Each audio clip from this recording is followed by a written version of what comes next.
महिला को मिल 10 लाख टंका लोन। आम राज्य सरकार लॉन्च कले आउ एक नुआ योजना जार नाम रही आम सुबाहक। केमिति लोन पाइबे, क्यों माने एथिपाई इलिजिबल हेबे, जहाँ आमे वीडियो रे जानिबा। राज्य सरकार लॉन्च कले आउ एक नुआ योजना केवल महिला मानक पई। वीडियो रे जानिबा, शेष पर्यंत देखंतु। ता पूर्वरु वीडियो को लाइक करंतु, सब्सक्राइब करना थिले एबे सब्सक्राइब करी पाखर थिबा घंटी चिन्ह को दबाई दियंतु। देखंतु महिला को पई खुशी खबर बड़ घोषणा कले राज्य सरकार। पूर्व सरकार स्कूटी योजना रे बदलिब रूपरेख। खूब शीघ्र आरंभ हेबो आम सुबाहक योजना। तेबे एही योजना माध्यम जनकु 10 लाख टंका लेखाए ऋण जोगाइबे सरकार।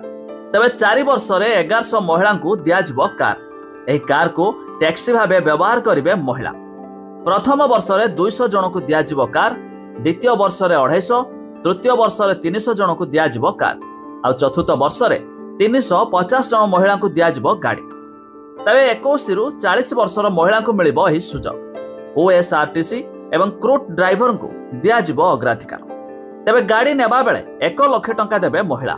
वाणिज्य और परिवहन विभाग देबो एही टंका। तबे बाकी 9 लाख टंका बैंक रो ऋण आकार रे मिलिबो। गाड़ी किनिबार 3 मास परे आरंभ हेबो ऋण परिशोध प्रक्रिया। तबे सुध वाणिज्य और परिवहन विभाग सुझिबो।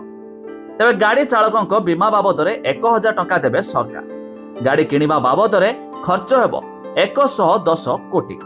तबे योजना ठीक भाबे कार्यकारी हेबा पई गठन हेबो स्टीयरिंग कमिटी। प्रति 3 मासर थरे महिला आयर हिसाब करिवे सरकार। एबे सुधा 6216 जन महिला ड्राइविंग ट्रेनिंग नैछंती। तबे जाकी सरकार आरंभ कले नुआ स्कीम आम सुबाहक। महिला को मिल पारिबो 10 लाख टंका लोन। तेरे अधिक जानिया पाई चाहूले वेबसाइट रो लिंक आमे डिस्क्रिप्शन लो देइछु, आपण माने जाई मध्य चेक करि पारिबे।